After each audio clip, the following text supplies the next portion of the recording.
Hi there, how you doing? It's Donna DaCosta, and thank you so much for coming. I'm really happy that you're here talking about Halloween today. So I have my Halloween gear on, as you can see, and if you remind me, I will show you the rest of my Halloween gear at the very end. So let's get started. I'm going to share my screen, and we'll get started.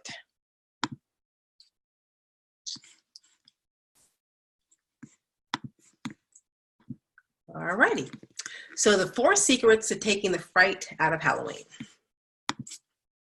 So just a very quick introduction. I am married, and I'm the mother of 2 boys with life-threatening food allergies. So my kids are much older now, they're 15 and 21, but these are my kids when they were little munchkins. I'm a physician, specifically a radiologist, where I read x-rays and ultrasounds and CAT scans and that kind of thing during the day. And I'm very passionate about helping people with food allergies. In 2000, I started a support group called the Supporting Allergic Families Through Education. And then afterwards, I started Food Allergy Mom Doc, which is a blog about the opportunities and challenges of food allergies. And in 2013, I actually published a book called A Little Bit Can Hurt, The Shocking Truth About Food Allergies, Why We Should Care and What We Can Do. Also, most recently, I started the Food Allergy Sensitivity Circle, which is a directory, it's a community, and it's a multi-author blog. And my most recent baby is the Food Allergy Mom Circle, which is a membership site for moms of young kids with food allergies. Okay, so question, do you trick or treat? So if you can look, there's a chat either above you or below you. And if you can click on the chat, you can either talk to me directly or to everybody here. So can you let me know if you trick or treat or not?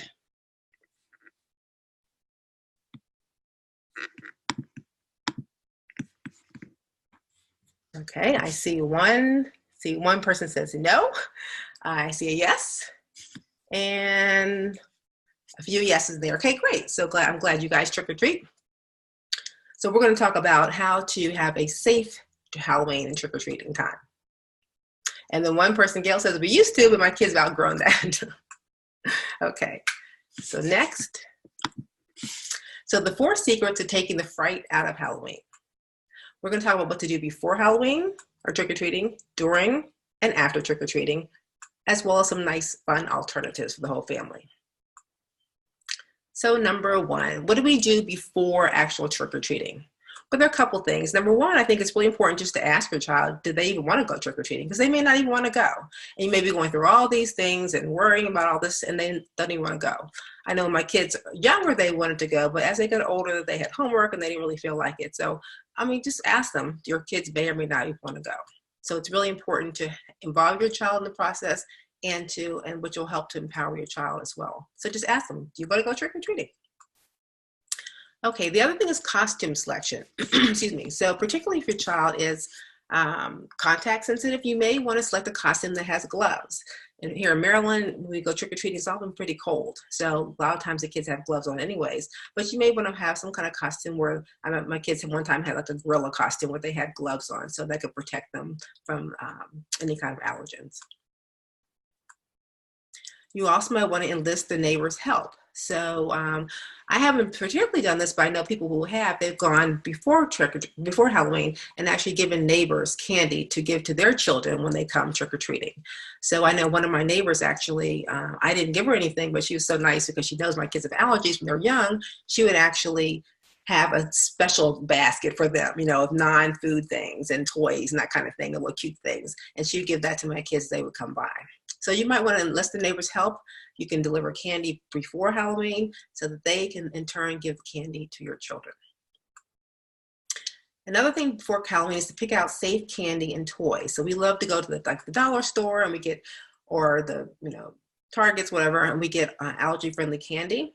We also like to get some non-candy items. And our favorite is the fangs. See the fangs over there? So the kids love those fangs. They get the clear ones or the teal ones or the pink ones. And they also love the glow sticks. And I love to give them the glow bracelets because it makes me feel better that they can at least be seen a little bit better outside at nighttime. So those are always favorites. And kids will sometimes, I can hear the kids running outside after they get them and say, hey, you guys, that lady's got glow bracelets, or she's got fangs up there, or she's got rings. We also do spider rings and pencils and, Halloween erasers, that kind of thing. And so the kids really like it. So I usually have a basket of candy, and then I have a basket with all sorts of non-food treats. And I let them pick, you know, one of each or two each, or whatever they want. So it's always a very big hit at our house. So how about you guys? What do you do? What do you have at your house? Do you normally give out candy? Do you give out treats, non-food treats, or both?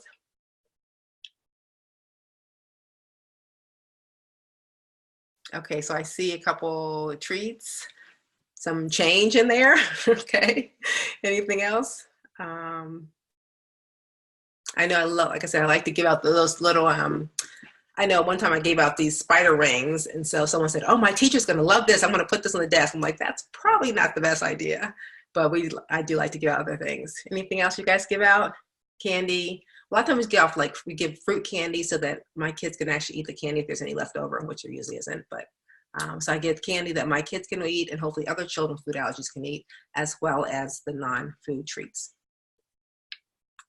Okay. Usually treats. Okay, Gail says usually treats and allergen friendly as best you can. Yeah, same here. That's what we do as well. Okay, great.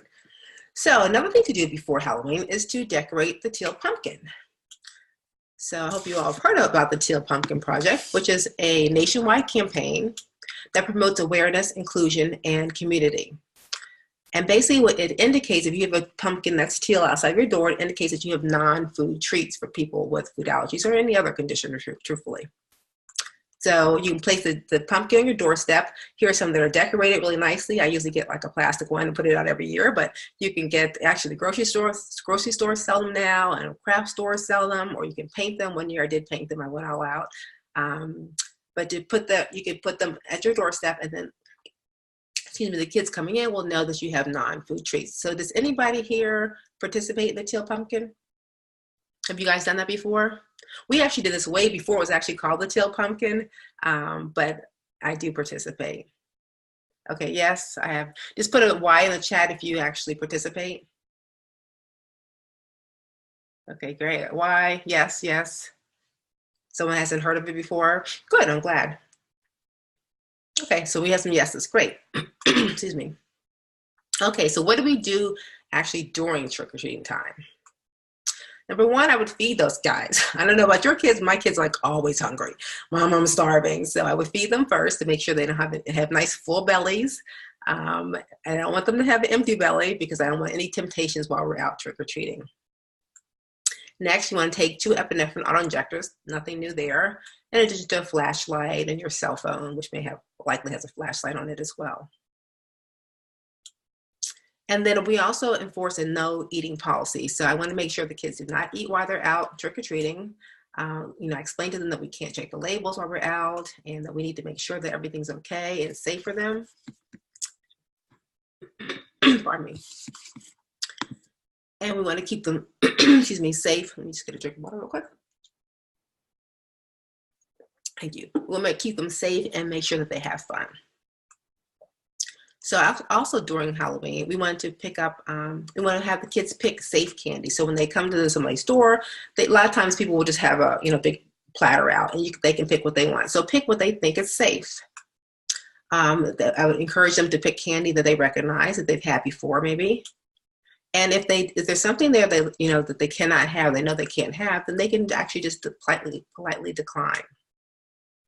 I want to make sure you look for those teal pumpkins out there, because if you see that, then you know that family has non-food treats. So what do you guys do when you tell your kids to go trick-or-treating? Like, what kind of things do you? Okay, so quick question: do you worry about cross contact?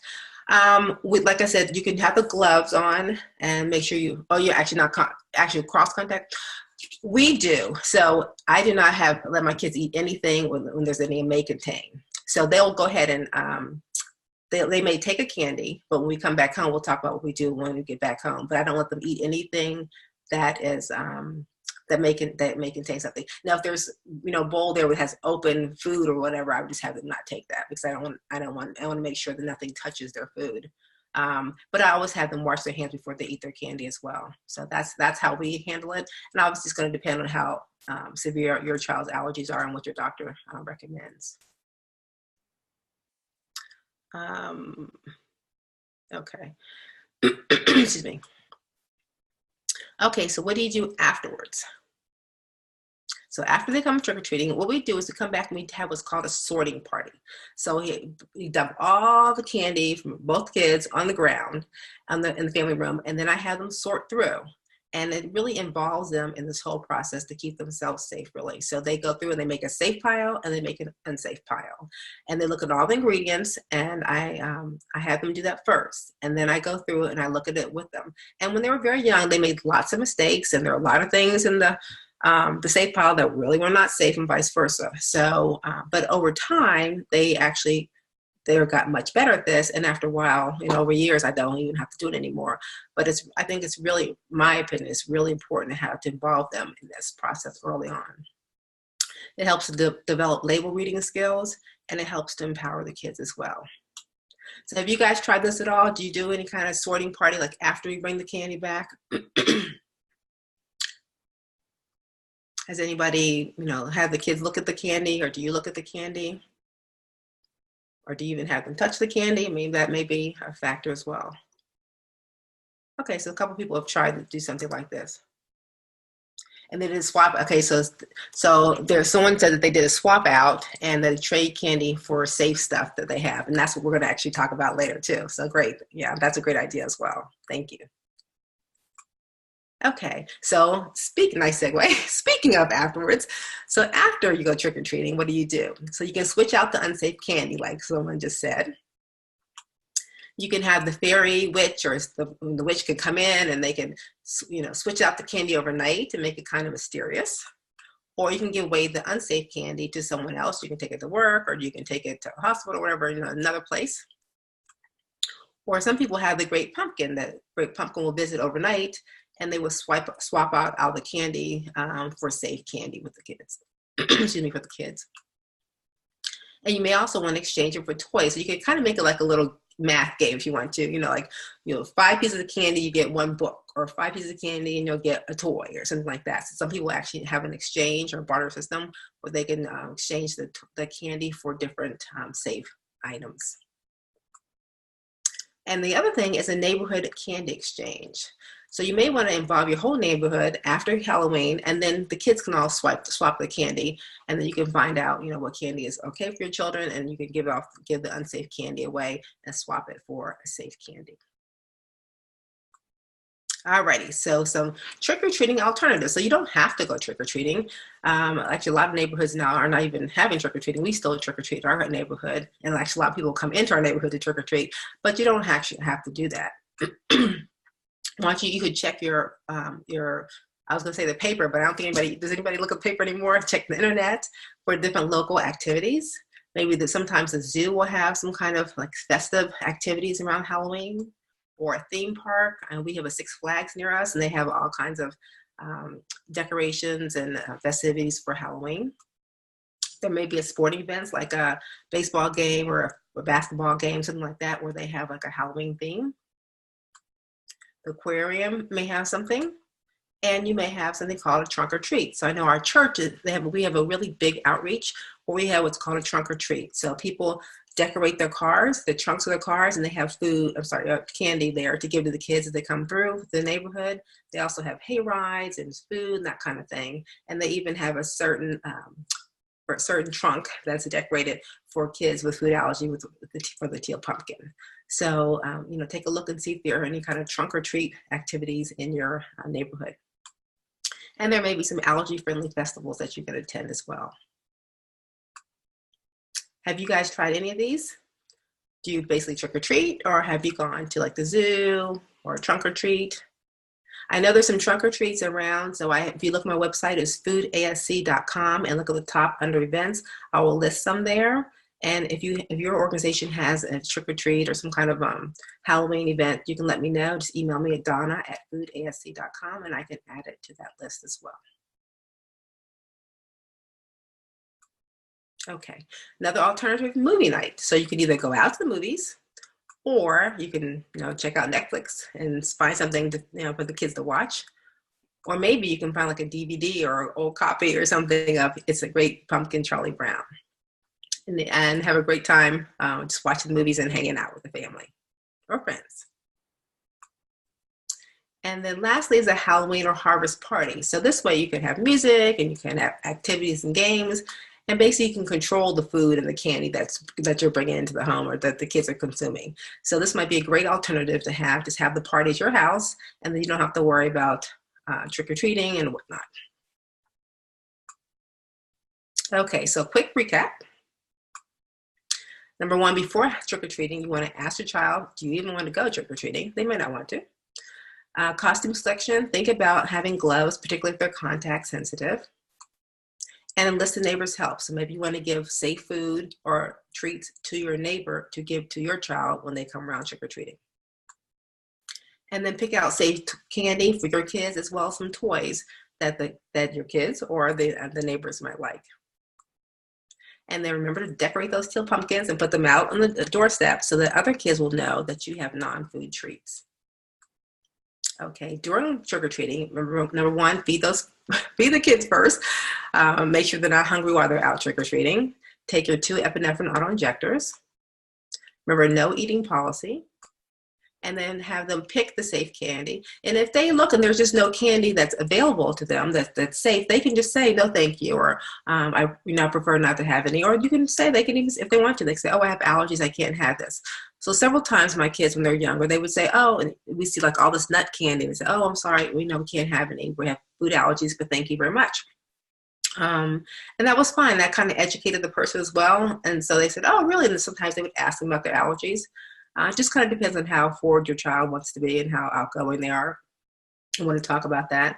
I know one of my technologists, her mom, she had kids coming up to trick-or-treating, and she had some kind of candy, and the child said, oh, I'm allergic, I can't have it. And she said, oh, well, hold on, wait 1 second. And she ran to her purse, and she came back with a $5 bill, so she gave that to them. So you just never know. I thought that was really sweet. She had to tell me. But, have the kids pick candy, and if there's nothing safe, then they can just say no thank you, or they can, put it in their bag and give it to someone later on. Depends on your comfort zone with that. And then remember to look for the teal pumpkins. And then afterwards, you want to switch out the unsafe candy by using like the fairy or the witch that comes overnight, or maybe you can just give the unsafe candy away by swapping it and giving it out to someone else. The great pumpkin can come overnight and switch the candy out. You can have that exchange, or like the math game, exchange for books or toys. And then you can also have the neighborhood candy exchange. Okay, so I hope you have a great time with your little pumpkins and enjoy, and have a happy, happy Halloween. So I am going to stop my screen share here.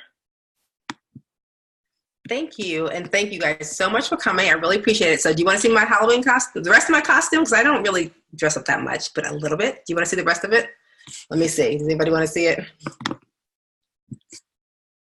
Okay, so the rest of my costume, hold on 1 second. I hear this, yes, why? Okay, hold on, you guys, don't laugh at me now. Wait a minute, I'm gonna get it together. Give me 2 secs.